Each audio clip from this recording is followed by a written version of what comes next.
അങ്ങനെ പുതിയൊരു മഴക്കാലം കൂടി തുടങ്ങിയിരിക്കുകയാണ്. ഈ മഴക്കാലത്തിൽ നമ്മുടെ കുട്ടികളെ എങ്ങനെ സജ്ജരാക്കാമെന്നതിനെ പറ്റി 2 വാക്കുകൾ.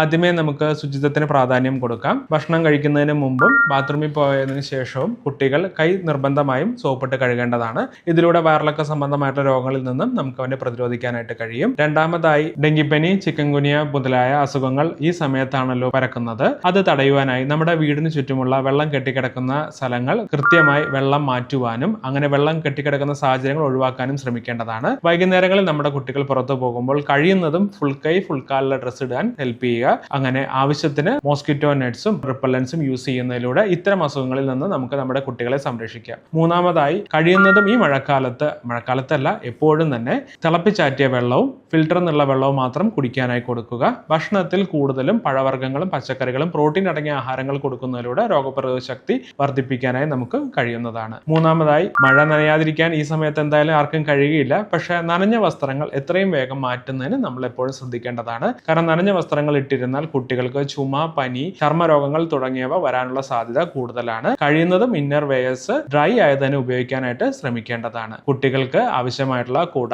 റെയിൻകോട്ട് എന്നിവ പ്രോപ്പർ ആയിട്ട് ഉപയോഗിക്കാനായിട്ട് നമ്മൾ ശ്രദ്ധിക്കണം. നാലാമതായി, നമ്മുടെ കുട്ടികളുടെ രോഗപ്രതിരോധ ഷെഡ്യൂൾ പ്രകാരമുള്ള കുത്തിവയ്പ്പുകൾ എടുത്തിട്ടില്ലേ എന്ന് ശ്രദ്ധിക്കേണ്ടതാണ്. കഴിയുന്നതും ഈ മഴക്കാലത്ത് ഇൻഫ്ലുവൻസ അഥവാ ഫ്ലൂ ഷോട്ടിനെതിരെയുള്ള കുത്തിവയ്പ്പുകൾ എടുക്കുന്നത് മഴക്കാല പനികൾ കുറയ്ക്കുവാനായിട്ട് നമ്മളെ സഹായിക്കുന്നതാണ്. അഞ്ചാമതായി, കുട്ടികൾ തുമ്മുമ്പോൾ അതുപോലെ ചുമയ്ക്കുമ്പോഴൊക്കെ അവരടുത്ത് മുഖം ഒന്ന് പൊത്തുവാൻ പറഞ്ഞാൽ വളരെ ഹെൽപ്ഫുൾ ആണ്. കുഞ്ഞു കുട്ടികൾക്ക് പ്രയാസമാണ്, എന്നാലും കഴിയുന്നതും അവരെ പരിശീലിപ്പിച്ചാൽ അവരത് ചെയ്യുന്നതാണ്.